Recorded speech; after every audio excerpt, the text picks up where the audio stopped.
Hello everyone, this is Dr. Padmanabh Bhatt.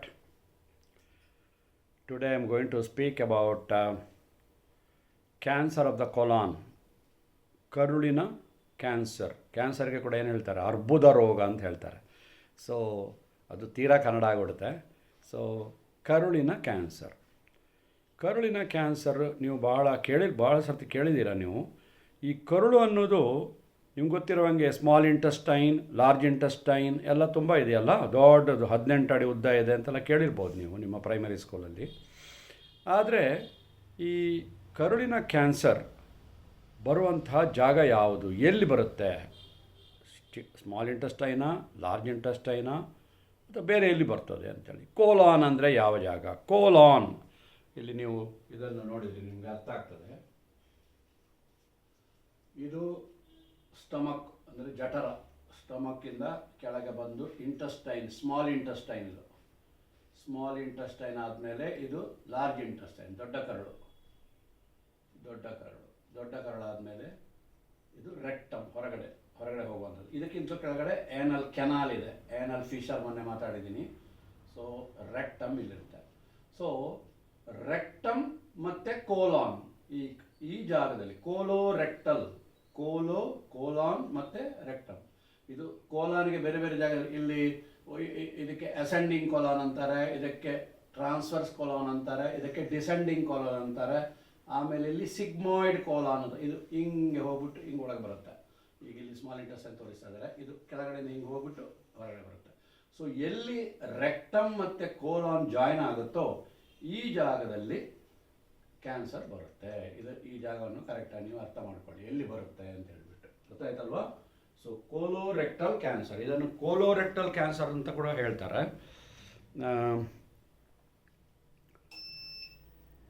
So ಇದು ಯಾಕೆ ಬರ್ತದೆ ಅಂತ ನೀವು ನೋಡಬೇಕು.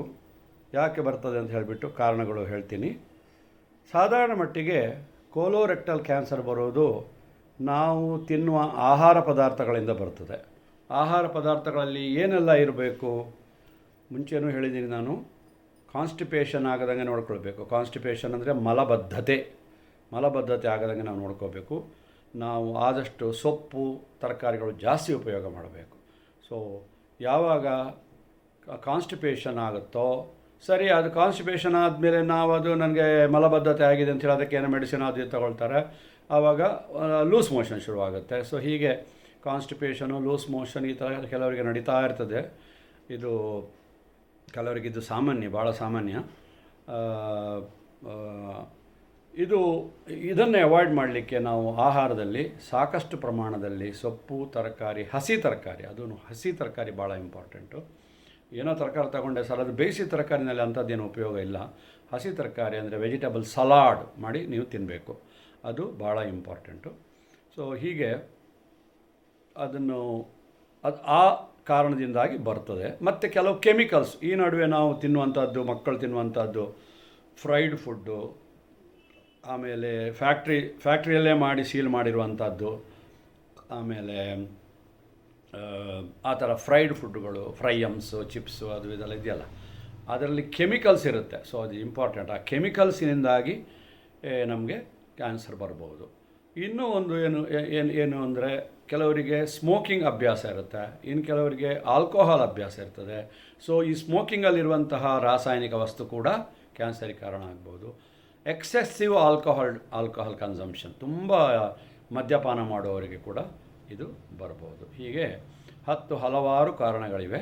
ಸಾಧಾರಣ ಮಟ್ಟಿಗೆ ನಾವು ನೋಡುವಂಥದ್ದು ಈ ನಡುವೆ ನಾವು ಆರ್ಟಿಫಿಷಿಯಲ್ ಫ್ಲೇವರ್ ಹಾಕಿರುವಂಥ ಔಷಧಿಗಳು, ಆರ್ಟಿಫಿಷಿಯಲ್ ಪರಿಮಳ ಅಥವಾ ಆರ್ಟಿಫಿಷಿಯಲ್ ಟೇಸ್ಟ್ ಬರುವಂತಹ ಈ ಮ್ಯಾಗಿ ಇತ್ಯಾದಿ ಇದೆಯಲ್ಲ, ಇದು ಬಹಳ ಮುಖ್ಯ ಕಾರಣ ಅಂತ ನನ್ನ ಅನುಭವಕ್ಕೆ ಬಂದಿದೆ. ಆಯಿತಾ? ಸೊ ಕೋಲೋರೆಕ್ಟಲ್ ಕ್ಯಾನ್ಸರ್ ಅಥವಾ ರೆಕ್ಟಲ್ ಕ್ಯಾನ್ಸರ್ ಅಥವಾ ಕೋಲಾನ್ ಕ್ಯಾನ್ಸರ್, ಅದಕ್ಕೆ ಕೋಲೋರೆಕ್ಟಲ್ ಅಂತ ಹೇಳೋದು ನಾವು. ಸೊ ಇದು ಈ ಕಾರಣಕ್ಕೆ ಬರುತ್ತೆ. ಸೊ ಇದು ಕಾಯಿಲೆ ಬಂದಾಗ ಏನು ಕಾಣಿಸ್ಕೊಳ್ತದೆ? ಏನು ಕಾಣಿಸ್ಕೊಳ್ತದೆ ಮನುಷ್ಯನಿಗೆ? ಒಂದನೇದಾಗಿ ಅವನಿಗೆ ಹಸಿವು ಕಮ್ಮಿ ಆಗ್ತದೆ. ಯಾವುದೇ ಕ್ಯಾನ್ಸರ್ ಬರಲಿ ಮನುಷ್ಯನಿಗೆ ಫಸ್ಟು ಹಸಿವು ಕಮ್ಮಿ ಆಗ್ತದೆ. ಹಸಿವು ಕಮ್ಮಿ ಆದಾಗ ಏನಾಗ್ತಾನೆ, ಏನಾಗುತ್ತೆ, ದಿನೇ ದಿನೇ ವ್ಯಕ್ತಿ ಕ್ಷೀಣ ಆಗ್ತಾ ಹೋಗ್ತಾನೆ. ಲಾಸ್ ಆಫ್ ಎಪಟೈಟ್, ಆಮೇಲೆ ಟಯರ್ಡ್ನೆಸ್, ಕಮ್ಮಿ ಊಟ ಮಾಡ್ತಾ ಇರೋದ್ರಿಂದ. ಆಮೇಲೆ ಇನ್ನೊಂದು ಏನು ಅಂತಂದರೆ, ಈಗ ವಿನಾಕಾರಣ ಮಲಬದ್ಧತೆ ಉಂಟಾಗುತ್ತೆ, ತನ್ನಷ್ಟಕ್ಕೆ ತನಗೆ ಕಾನ್ಸ್ಟಿಪೇಷನ್ನು ಶುರುವಾಗುತ್ತೆ, ಮೋಷನ್ ಮಾಡಲಿಕ್ಕೆ ಕಷ್ಟ ಆಗ್ತದೆ, ಕಾನ್ಸ್ಟಿಪೇಷನ್ ಆಗುತ್ತೆ. ಆಮೇಲೆ ಅದಾದಮೇಲೆ diarrhoea, loose motion. So constipation alternated with diarrhoea. ಒಂದು ಸ್ವಲ್ಪ ದಿವಸ ಕಾನ್ಸ್ಟಿಪೇಷನ್, ಸ್ವಲ್ಪ ದಿವಸ ಡಯೇರಿಯಾ. ನಾವು ಇಂಡ್ಯೂಸ್ ಮಾಡಿದ್ದಲ್ಲ, ನಾನು ಆವಾಗ ಹೇಳಿದೆ ಮಾಡ್ತೀವಿ ಅಂತ. ಕಾನ್ಸ್ಟಿಪೇಷನ್ ಆದರೆ ನಾವು ಏನಾದರೂ ತಗೊಂಡು ಮೋಷನ್ ಮಾಡಿಸ್ತೀವಿ ಅಂತ. ಇದು ಹಾಗಲ್ಲ, ಇದು ಏನೂ ಮಾಡದೇನೆ ಸ್ವಲ್ಪ ದಿವಸ ಕಕ್ಕಸ್ ಮಾಡಲಿಕ್ಕೆ ಒದ್ದಾಡೋದು, ಇನ್ನು ಸ್ವಲ್ಪ ದಿವಸ ಲೂಸ್ ಮೋಷನ್ ಆಗೋದು. ಈ ಥರ alternate constipation and loose motion, ಇದು symptom, one of the symptoms of cancer, colon cancer. Next ಏನು ಅಂತಂದರೆ, ಮೋಷನ್ ಮಾಡಿದಾಗ ಈಗ ಫಿಶರ್ನಲ್ಲಿ, ಪೈಲ್ಸ್ನಲ್ಲಿ ರಕ್ತ ಬರುತ್ತೆ, ಅಲ್ಲಿ ನಾವು ಮುಕ್ಕರಿತೀವಿ, ಆವಾಗ ರಕ್ತ ಬರುತ್ತಲ್ವ. ಇಲ್ಲಿ ಹಾಗಲ್ಲ, ಇಲ್ಲಿ ನಾರ್ಮಲ್ ಮೋಷನ್ ಮಾಡುವಾಗಲೇ ಮೋಷನ್ನಲ್ಲಿ, ಕಕ್ಕಸಲ್ಲಿ ರಕ್ತ ಕಾಣಿಸ್ಕೊಳ್ತದೆ. ಸೊ ರಕ್ತ ಕಾಣಿಸ್ಕೊಳ್ಳುವಂಥದ್ದು ಒಂದು, ಮೋಷನ್ನಲ್ಲಿ ರಕ್ತ ಕಾಣಿಸ್ಕೊಳ್ಳುವಂಥದ್ದು ಕ್ಯಾನ್ಸರ್ ಕೋಲಾನ್ದು ಒಂದು ಲಕ್ಷಣ.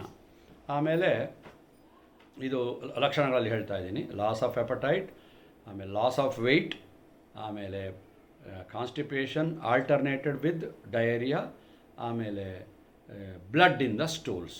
ಇದಿಷ್ಟು ಕೋಲಾನ್ ಕ್ಯಾನ್ಸರ್ದು ಲಕ್ಷಣ. ಮತ್ತು ಇದು ಎಲ್ಲರಿಗೂ ಆಗುತ್ತಾ ಸರ್ ಅಂದರೆ, ಎಲ್ಲರಿಗೂ ಯಾಕಾಗಲ್ಲ ಸರ್ ಅಂದರೆ, ಆವಾಗ ನಾವು ಜೀನ್ಸ್ ಬಗ್ಗೆ ಮಾತಾಡ್ತೀವಿ.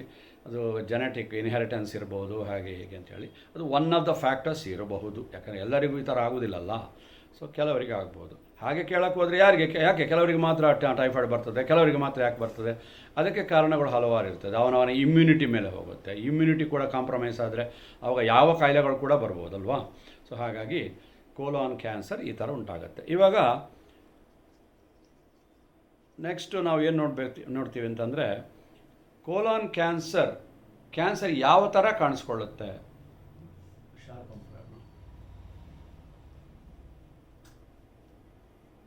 ಇಲ್ಲಿ ಈ ತುದಿನಲ್ಲಿ ಇದು ಕೋಲಾನ್ದು ಒಂದು ಲೂಮೆನ್, ಅಂದರೆ ಅದರದ್ದು ಪೈಪ್.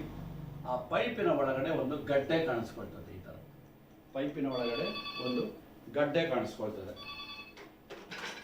ಆ ಗಡ್ಡೆ ಫಸ್ಟಿಗೆ ಹಾಗೆ ಕಾಣಿಸ್ಕೊಳ್ತದೆ. ಆ ಗಡ್ಡೆ ಸ್ಟಾರ್ಟ್ ಆದಾಗಲೇ ಶುರುವಾಗುತ್ತೆ ಕಾನ್ಸ್ಟಿಪೇಷನು.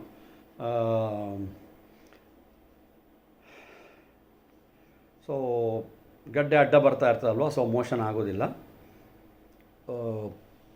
ಅದಾದಮೇಲೆ ಇದು ನಿಧಾನಕ್ಕೆ ಫಸ್ಟು ಈ ಥರ ಗಡ್ಡೆ ಥರ ಆಗ್ತದೆ, ಆಮೇಲೆ ನಿಧಾನಕ್ಕೆ ಅದು ಓಪನ್ ಅಪ್ ಆಗಿಬಿಟ್ಟು ರಕ್ತಸ್ರಾವ ಆಗ್ತದೆ. ಅದರಿಂದ ರಕ್ತ ಸುರಿಲಿಕ್ಕೆ ಶುರುವಾಗುತ್ತೆ. ಆವಾಗಲೇ ನಿಮಗೆ ಮೋಷನ್ನಲ್ಲಿ ಬ್ಲಡ್ ಕಾಣಿಸ್ಕೊಳ್ತದೆ. ಸೊ ಕೋಲಾನ್ ಕ್ಯಾನ್ಸರ್ನಲ್ಲಿ ನಾನು ಹೇಳಿದಾಗೆ constipation alternated with loose motion and then blood in the stools, ಇದಿಷ್ಟು ಕಾಣಿಸ್ಕೊಳ್ಬೋದು. ನೆಕ್ಸ್ಟು ಇದು ನಾವು ಈ ಥರ ಕಾನ್ಸ್ಟಿಪೇಷನ್ ಲೂಸ್ ಮೋಷನ್ ಬರ್ತಾಯಿದ್ದರೆ ನಾವು ನಮ್ಮ ಪಾಡಿಗಿರೋದಲ್ಲ. ನೀವು ದಯವಿಟ್ಟು ನಿಮ್ಮ ಫ್ಯಾಮಿಲಿ ಡಾಕ್ಟರ್ ಹತ್ರ, ಕುಟುಂಬ ವೈದ್ಯರನ್ನು ಸಂಪರ್ಕಿಸಿ. ಅವರು ನಿಮ್ಮ ಮೋಷನ್ ಟೆಸ್ಟ್ ಮಾಡಿಸ್ತಾರೆ, ಕಕ್ಕಸ್ ಪರೀಕ್ಷೆ ಮಾಡಿಸ್ತಾರೆ, ಅದರಲ್ಲಿ ರಕ್ತ ಇರುವುದು ಹೌದಾ. ಆಮೇಲೆ ನೆಕ್ಸ್ಟ್ ಅವ್ರು ಏನು ಮಾಡ್ತಾರೆ ಅಂತಂದರೆ, ಒಂದು ಕೊಲೊನೋಸ್ಕೋಪಿ ಅಂತ ಅಂದರೆ ಇದು ತೋರಿಸಿದ್ನಲ್ಲ ಸಿಗ್ಮಾಯ್ಡ್ ಕೋಲಾನು ಮತ್ತು ಇದು ಅದು ಅದರಲ್ಲಿ ಕೆಳಗಡೆಯಿಂದ ಅಂದರೆ ಏನಸ್ ನಿಮಗೆ ನಾನು ಬಾಯಲ್ಲಿ ಹೇಳಿದ್ರು ಸಾಕು. ನಾವು ನೋಡಿ ಇಲ್ಲಿ ಇದು ಕೋಲಾನ್ ಅಲ್ವಾ, ಇದು ಗುದದ್ವಾರ ಇಲ್ಲಿ ಕೆಳಗಡೆ ಅಲ್ವಾ, ಇಲ್ಲಿಂದ ಪೈಪ್ ತಳ್ಳಿ, ಅದಕ್ಕೆಲ್ಲ ಲೋಕಲ್ ಅನಸ್ತೀಶ ಕೊಡ್ತಾರೆ, ಪೈಪ್ ತಳ್ಳಿಬಿಟ್ಟು ಇದು ಒಳಗಡೆವರೆಗೆ ಇದು ಕಾಣಿಸುತ್ತೆ ಚಿತ್ರ. ಕೊಲೊನೋಸ್ಕೋಪಿ ಇಲ್ಲಿವರೆಗೂ ಕಾಣಿಸುತ್ತೆ ನಮಗೆ. ಅದು ಒಂದು ಪೈಪು, ಅದಕ್ಕೆ ಕ್ಯಾಮರಾ ಅಳವಡಿಸಿರ್ತಾರೆ. ಸೊ ಅದು ನಮಗೆ ಅಲ್ಲಿವರೆಗೆ ಕಾಣಿಸುತ್ತೆ. ಸೊ ಕೊಲೊನೋಸ್ಕೋಪಿ ಮಾಡ್ತಾರೆ. ಅದಾದಮೇಲೆ ಬ್ಲಡ್ ಟೆಸ್ಟ್, ಇದರಲ್ಲಿ ರಕ್ತ ಟೆಸ್ಟು ಮೋಷನ್ನಲ್ಲಿ ಕೊಲೊನೋಸ್ಕೋಪಿ ಮಾಡ್ತಾರೆ. ಒಂದು ಸ್ಕ್ಯಾನಿಂಗ್, ಜನರಲ್ ಆಗಿ ಒಂದು ಸ್ಕ್ಯಾನಿಂಗು ಅಪ್ಪರ್ ಅಬ್ಡಮೆನ್ನು ಮತ್ತು ಪೆಲ್ವಿಸ್ ತನಕ, ಕೆಳಗಡೆ ತನಕ ಅಬ್ಡಾಮೆನ್ ಆ್ಯಂಡ್ ಪೆಲ್ವಿಸ್ ಕೆಳಗಡೆ, ಅದರ ಕೆಳಗಡೆ ಇರೋ ಭಾಗಕ್ಕೆ ನಾನು ಯೂಶ್ವಲಿ ಸ್ಕ್ಯಾನಿಂಗ್ ಬರೆಯುವಾಗ ನೀವು ನೋಡಿರ್ಬೋದು, ಅಬ್ಡಾಮಿನೋ ಪೆಲ್ವಿಕ್ ರೀಜನ್ ಅಂತಂದರೆ ಕೆಳಗಡೆವರೆಗೆ ಕಾಣಿಸ್ಕೊಳ್ಳಿ ಅಂತ ಹೇಳ್ಬಿಟ್ಟು ಅದು ಉದ್ದೇಶ. ಸೊ ಅದನ್ನು ಮಾಡ್ತಾರೆ. ಅದನ್ನು ಮಾಡಿಬಿಟ್ಟು ಕನ್ಫರ್ಮೇಷನ್ ಆಗುತ್ತೆ. ಕನ್ಫರ್ಮೇಷನ್ ಆದಮೇಲೆ ಇದು ನಮ್ಮ ಕುಟುಂಬ ವೈದ್ಯರ ಲೆವೆಲ್ನಲ್ಲಿ ಎಷ್ಟು ಮಾಡ್ಬೋದು. ಅದಾದಮೇಲೆ ಒಂದು ಸರ್ತಿಯಲ್ಲಿ ಕ್ಯಾನ್ಸರ್ ಗಡ್ಡೆ ಕಾಣಿಸ್ಕೊಳ್ತು ಅಂತಂದರೆ ಆಮೇಲೆ ನೀವು ಆಂಕಾಲಜಿಸ್ಟ್ಗಳು ಅಂದರೆ ಕ್ಯಾನ್ಸರ್ ತಜ್ಞರ ಹತ್ರ ನಾವು ಕಳಿಸ್ತೀವಿ. ಕ್ಯಾನ್ಸರ್ ತಜ್ಞರು ಮುಂದಕ್ಕೆ ಟೇಕ್ ಓವರ್ ಮಾಡ್ತಾರೆ. ಟೇಕ್ ಓವರ್ ಮಾಡಿಬಿಟ್ಟು ಅದಕ್ಕೆ ಬೇಕಾದ ಚಿಕಿತ್ಸೆ ಶುರು ಮಾಡ್ತಾರೆ. ಕೀಮೋಥೆರಪಿ, ಆಮೇಲೆ ರೇಡಿಯೋಥೆರಪಿ ಇತ್ಯಾದಿಗಳನ್ನು ಶುರು ಮಾಡ್ತಾರೆ. ಅದರಲ್ಲಿ ಇಂಜೆಕ್ಷನ್ಗಳು, ಟ್ಯಾಬ್ಲೆಟ್ಗಳೆಲ್ಲ ಶುರು ಮಾಡ್ತಾರೆ. ಆಮೇಲೆ ಇದು ಎಷ್ಟು ಕಾಲ ನಡಿಬೇಕು ಅಂತ ಅವರೇ ಡಿಸೈಡ್ ಮಾಡ್ತಾರೆ. ಆಗಾಗ್ಗೆ ಸ್ಕ್ಯಾನಿಂಗ್ ಮಾಡಿಬಿಟ್ಟು ನೋಡ್ತಾರೆ. ಕೊಲೋನ್ಸ್ಕೋಪಿ ಆಗಾಗ್ಗೆ ಮಾಡಿಬಿಟ್ಟು ನೋಡ್ತಾರೆ. ಆಗಾಗ್ಗೆ ಅಂದರೆ ಮೇ ಬಿ 15 ದಿವಸ, 1 ತಿಂಗಳಿಗೆ ಒಂದು ಸರ್ತಿ ಮಾಡಿ ನೋಡ್ತಾರೆ. ಅದು ಹೀಲಪ್ ಆಗ್ತಾ ಇದೆಯೋ ಇಲ್ವೋ ಅನ್ನುವಂಥದ್ದನ್ನು ಕಂಡುಹಿಡಿತಾರೆ. ಇದೆಷ್ಟಾದಮೇಲೆ ಸಾಧಾರಣ ಮಟ್ಟಿಗೆ, ಈಗ ಸಾಧಾರಣ ಮಟ್ಟಿಗೆ ನಿಮಗೆ ಪ್ರಶ್ನೆ ಮೂಡ್ಬೋದು,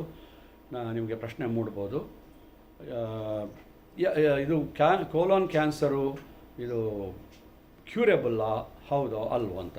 ಕೋಲಾನ್ ಕ್ಯಾನ್ಸರು ಜನರಲ್ಲಿ ಇದು ಕ್ಯೂರೇಬಲ್, ಅರ್ಲಿ ಸ್ಟೇಜಲ್ಲಿ ಕ್ಯೂರೇಬಲ್, ತುಂಬ ಬೇಗ. ಅಂದರೆ ನಾನು ಹೇಳಿದ್ನಲ್ಲ, ಮಲಬದ್ಧತೆ ಮತ್ತು ಲೂಸ್ ಮೋಷನ್ ಈ ಥರ ಆಗ್ತಾ ಇದ್ದಾಗ ನೀವು ಡಾಕ್ಟರ್ ಹತ್ರ ಹೋದರೆ ಅವರು ಬೇಗನೆ ಕಂಡುಹಿಡಿದ್ರೆ ಆವಾಗ ಖಂಡಿತ ಇದು ಕ್ಯೂರೇಬಲ್.